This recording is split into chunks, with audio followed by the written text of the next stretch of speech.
I built my entire life around my best friend and trusted him like family. But one late-night call from his wife shattered everything I thought was true, including my marriage. Before watching the video, please tell us in the comments, which country are you watching from? My name is Daniel Cooper, and I'm 36 years old. What started as the strongest friendship of my life ended with a betrayal that destroyed 2 families and taught me what loyalty really means. Eric Lawson and I met in college, 2 broke kids with big dreams. He was loud, charming, and impulsive. I was calm, steady, and loyal. We balanced each other perfectly. After graduation, we started our own small construction business. It wasn't easy, but we worked hard and built something real. A company, a brotherhood, a legacy. When I got married to Sarah, Eric was my best man. He gave a speech about loyalty, about how we'd never let anything come between us. Sarah laughed and called us inseparable. Back then it was true. Eric and I were brothers by choice, not blood. He and his wife Olivia were close with Sarah too. The 4 of us spent weekends together, barbecues, camping trips, long talks about building our futures. I trusted them both completely. I'd leave my house keys with them when Sarah and I traveled. They were family, not friends. Family. I thought nothing could ever destroy that kind of bond. But life has a strange way of testing the things we hold dearest. Looking back now, I can see the signs I ignored. The small glances, the inside jokes, the quiet moments when Eric and Sarah talked a little too comfortably. But at the time, I brushed it off. I trusted them with everything.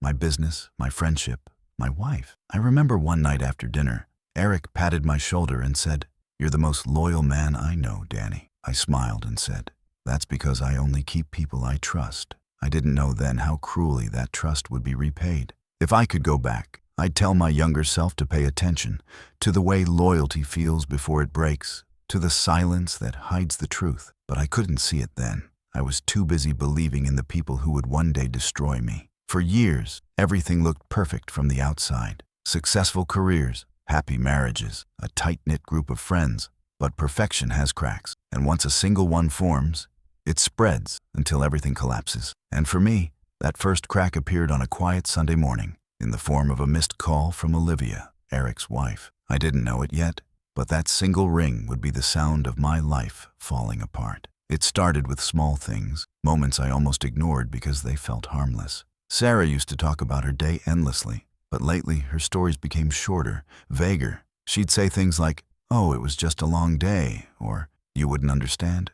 It's work stuff." Except she didn't. Work with Eric, not officially anyway. At first I brushed it off. After all, she and Olivia were close. Maybe she was just spending more time helping at their house or planning one of their get-togethers. But the feeling in my gut, that quiet unease, wouldn't go away. Then Eric started acting strange too. He used to call me every morning on the drive to work. We'd talk about clients, deadlines, or stupid jokes. But suddenly, those calls stopped. I'd text him and get one-word replies. Busy. Later. Can't talk. When we did meet, he'd avoid eye contact, fidgeting like he was hiding something. The laughter between our wives also changed. They'd whisper and giggle at the table during dinner parties, sharing glances they thought no one noticed. I tried to laugh along, but something about their smiles felt forced. Even Olivia seemed uneasy, her laughter thinner than usual, her eyes darting toward Eric more than before. I remember one Friday night, we all met for drinks. Eric kept leaning close to Sarah when he talked, lowering his voice. Once, I caught his hand brushing against hers under the table. It was quick, so fast that I questioned if I had even seen it. But the look in Sarah's eyes wasn't confusion. It was guilt. After that night, things between me and Sarah started falling apart in silence. She stayed up late answering emails. She'd turn her phone screen away when I walked in. When I asked what was wrong, she'd sigh and say, "Why are you so paranoid lately?" The word paranoid hit hard, because that's what people say when they want to make you doubt your own eyes. Then Olivia stopped coming around. She used to call Sarah every other day, but suddenly, nothing. I called her once myself, just to check in, and she sounded distant, nervous. "Everything's fine, Daniel," she said quickly. "Just busy." But her voice trembled. It was the kind of voice that hides something big. At work, I found myself distracted, making mistakes I'd never made before. Eric avoided my office, sending messages through others. Our friendship, our so-called brotherhood, was quietly fading, and deep down, I knew why. The truth wasn't knocking yet. It was creeping, silent, patient, waiting for the right moment to strike. And that moment would come sooner than I ever expected. Through a phone call that started with tears and ended with the sound of everything breaking. It was late, close to midnight, when my phone started ringing. I was half asleep, the room dark, the sound cutting through the quiet like a warning. I saw the name on the screen and frowned. It was Olivia, Eric's wife. She never called me this late. For a moment, I thought something had happened to Eric. I picked up instantly. All I heard was crying, heavy, broken sobs that made my chest tighten. "Olivia," I said softly, "what's wrong? Is Eric okay?" There was silence for a few seconds before she whispered, "No, Daniel, nothing's okay." Her voice trembled like she was holding something too heavy to speak aloud. "I can't do it anymore," she said, choking on the words. "I can't pretend everything's fine." My stomach turned cold. "Pretend what?" I asked. Another pause, longer this time. Then she said it. "Sarah and Eric, they've been seeing each other." For a moment, I didn't understand. It was like my brain refused to process it. "What did you say?" I asked, though I'd heard every word. "I found messages," she continued, her voice cracking. "Photos, meetups, lies. Months of it." She sobbed harder. "I thought you knew, Daniel. God, I thought you already knew." I couldn't speak. My hands went numb. The phone nearly slipped from my fingers. I stared at the wall, trying to breathe, but the room felt like it was closing in on me. The woman I loved and the man I called my brother had been living a double life right under my nose. Olivia kept apologizing, saying she didn't want to be the one to tell me. But it was too late. The damage was already done. Her words echoed in my head like thunder. Sarah and Eric, two names that had once meant safety and trust, now tasted like poison. When the call ended, I just sat there. Minutes passed, maybe hours, I couldn't tell. I opened our wedding photo on the nightstand. Sarah in her white dress, smiling. Eric standing beside me as my best man. The three of us frozen in a moment that had become a lie. I felt something inside me crack. Not loud, not dramatic, just a quiet breaking that would never heal the same way again. I tried calling Sarah, but she didn't answer. I sent one text, "Come home, now." Then I sat on the couch, staring at the door, waiting for the truth to walk in, wearing her face. That night, I learned that betrayal doesn't start with lies. It starts with silence, the kind that hides the truth until it's too late to undo. What would you do if someone you loved betrayed you like this? Comment below. The clock hit 1 in the morning when Sarah finally came home. I sat on the couch in silence, the lights dim, my phone still in my hand. She looked surprised to see me awake. "You're still up?" she asked, forcing a smile that didn't reach her eyes. I didn't answer. I just said quietly, "Sit down." Something in my voice must have scared her, because she froze. "What's going on?" she asked. I looked at her, really looked. For the first time, I noticed how guilty eyes can't hold steady. "I got a call tonight," I said, "from Olivia." Her expression shifted instantly. Confusion, then panic, then fear. "She told me everything," I continued, my tone cold even. "You and Eric." The color drained from her face. Her lips parted, but no words came. I waited for her to lie, to deny it, to laugh it off like I was being paranoid. But she didn't. Instead, she broke, her shoulders trembling, tears spilling before she even spoke. "Daniel," she whispered, "I'm so sorry." Those words were worse than denial. They confirmed everything. I stood up, pacing slowly across the room. "How long?" I asked. "When did it start?" She covered her face with her hand. "I don't know," she sobbed. "Months. It just happened." "It doesn't just happen," I snapped, my voice rising. "You don't accidentally destroy two families." She flinched, but said nothing. The silence between us was deafening. Every memory, every laugh, every promise we made together felt like it was collapsing in that moment.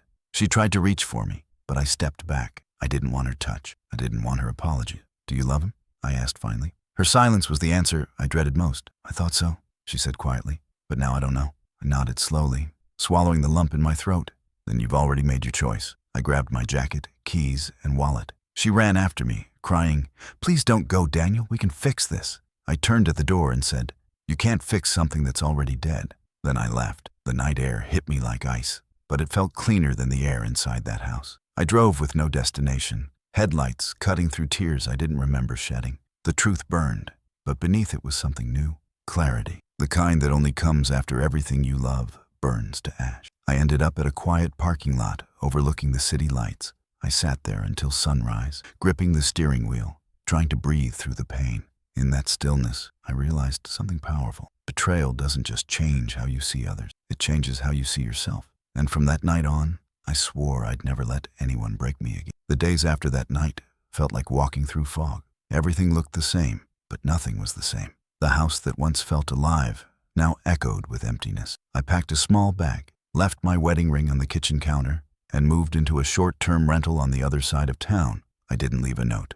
She didn't deserve one. The first week, I barely spoke to anyone. My phone buzzed constantly. Calls from Sarah, from Eric, even from Olivia. I ignored them all. Every sound felt like static, every word meaningless. The man I had been, loyal, trusting, devoted, was gone. What remained was someone quiet, hollow, and painfully aware of how fragile trust really is. Eventually, Olivia sent me an email. She said she had left Eric too, that she couldn't live under the same roof as the man who destroyed 2 marriages. We were both betrayed by the people we trusted most, she wrote. Maybe the only way to survive this is to help each other heal. I hesitated at first, but after days of silence, I replied with a single line.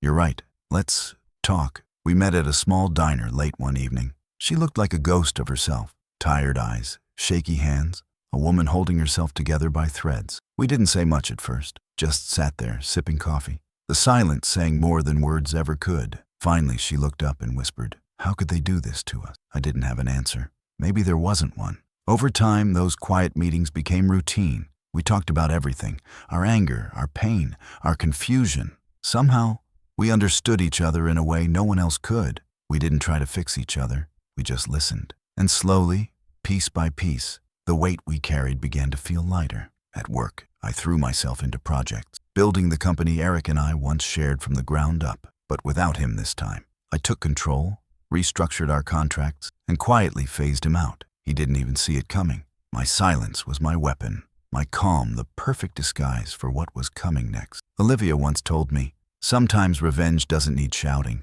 it just needs patience." Those words stuck with me. I realized that healing wasn't about screaming or breaking things. It was about standing taller, letting your peace be the loudest punishment. Sarah tried reaching out again. Texts, emails, even handwritten letters. I didn't respond. The man she betrayed no longer existed. The one who replaced him had no interest in her apology. By the end of that month, I could finally look in the mirror without seeing pain. The cracks were still there, but they no longer felt like wounds. They were reminders, proof that I'd survived. I wasn't whole yet, but I was stronger, and I was ready to rebuild, not just my life, but my power. Revenge didn't come to me in anger. It came in silence, the kind that lingers after pain, when emotions have burned away and only truth remains. I stopped shouting, stopped explaining, stopped trying to make them understand what they had done. Instead, I watched, I listened, I waited. Eric thought I'd disappeared.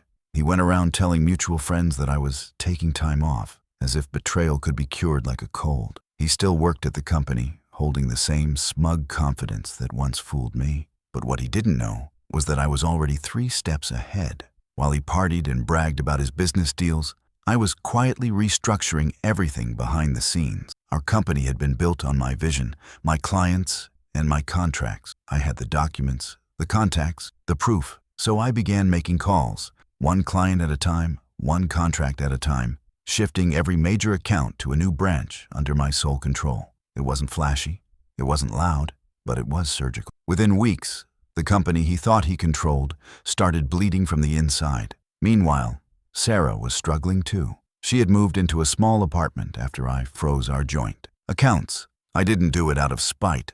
I did it because she no longer had a right to benefit from the life I built.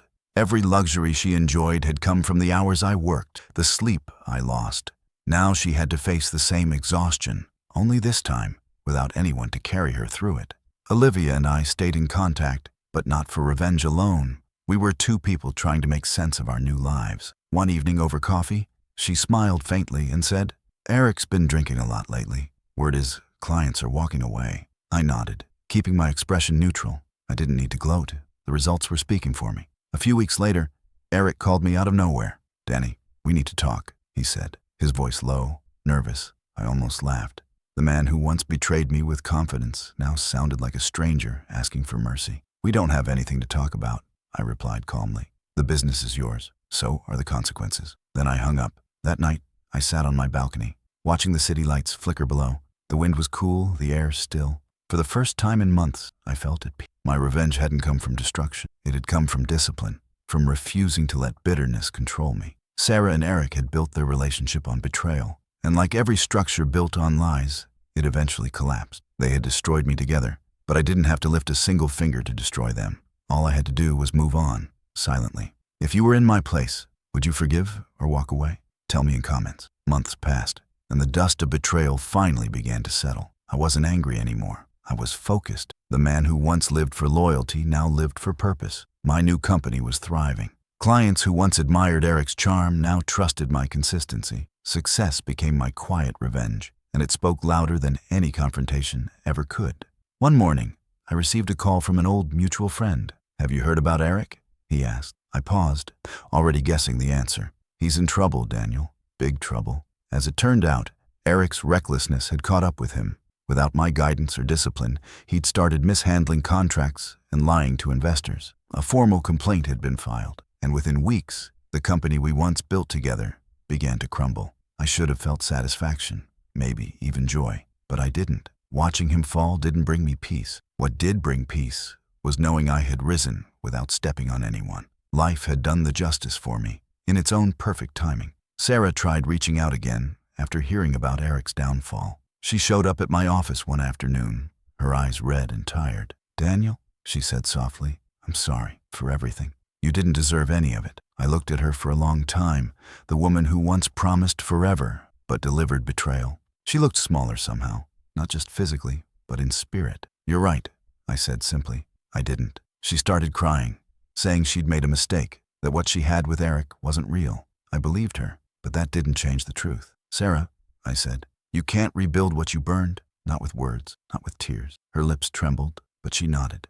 There was nothing left to say. Meanwhile, Olivia had begun finding her own peace too. She moved out of town, started her own small business, and told me she was finally sleeping again. We stayed in touch, our friendship built on mutual respect, not pain. One day she said something I'll never forget. They thought betrayal made them powerful, but it just showed us who we really are. In the months that followed, Eric lost nearly everything. His career, his reputation, and the woman he betrayed me for. I heard he'd been trying to find work out of state, but no one wanted to hire him. His charm had run dry. His lies had caught up. As for me, I'd never been more at peace. I realized revenge wasn't about hurting someone back. It was about letting the truth do its job. Karma doesn't need help. It just needs time. The tables had finally turned, and for once, I didn't need to be the one flipping them. A year passed since that night that tore my world apart. Time didn't erase the pain, but it reshaped it, turned it into something sharper,